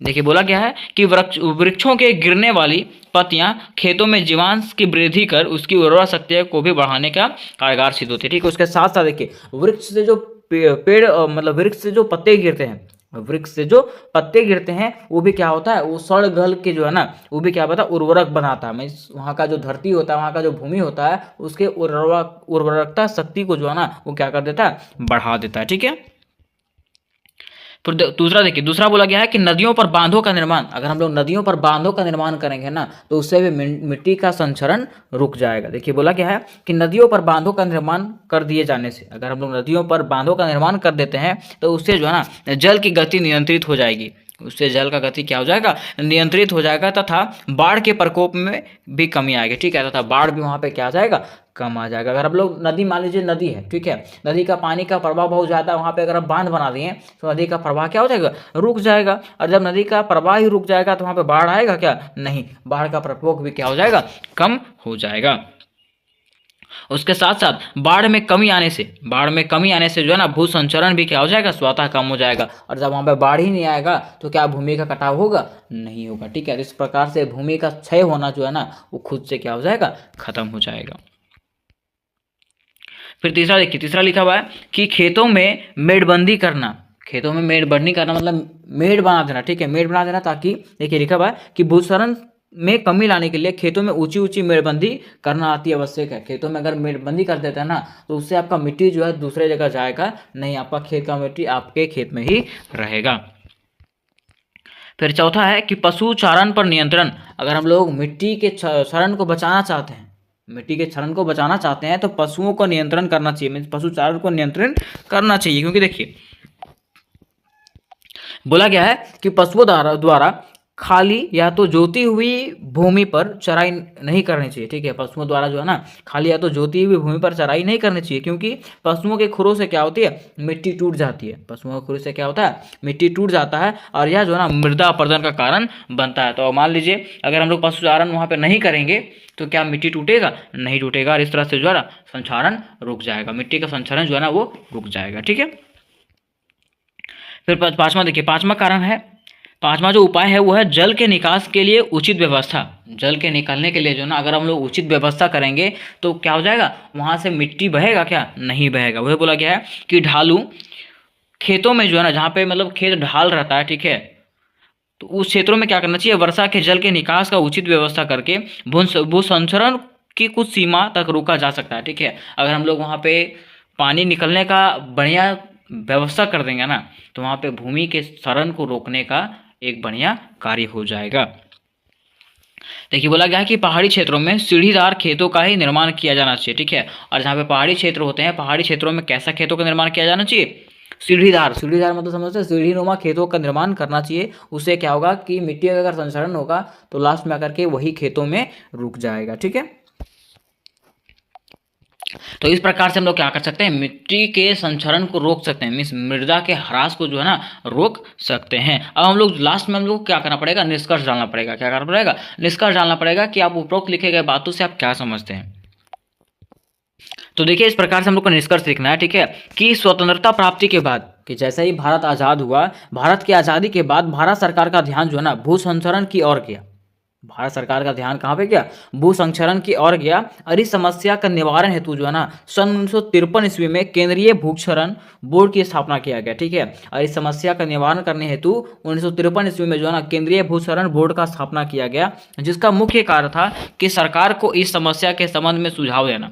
इसका मुख्य कार्य क्या था, सरकार को जो है ना इस समस्या के मामले में जो है ना सुझाव देना। और वर्तमान समय तक और अभी तक जो है ना 180 लाख हेक्टेयर कृषि भूमि का संचरण किया जा चुका है। अभी अगर इस क्षेत्रों की बात करें तो 180 लाख हेक्टेयर कृषि भूमि का संचरण किया जा चुका है, तथा 110 लाख हेक्टेयर भूमि पर वृक्षारोपण का कार्य पूरा किया जा चुका है, ठीक है। और इसके माध्यम से क्या हुआ कि 10 लाख हेक्टेयर भूमि पर जो है ना वृक्षारोपण का कार्य किया गया, मीन्स वृक्ष लगाया गया, जिससे क्या हुआ कि मिट्टी को वो पकड़ के रखता है और वो मिट्टी को हटने देता नहीं है, ठीक है। तो उम्मीद करते दोस्तों कि ये क्वेश्चन आपको समझ में आ गया होगा।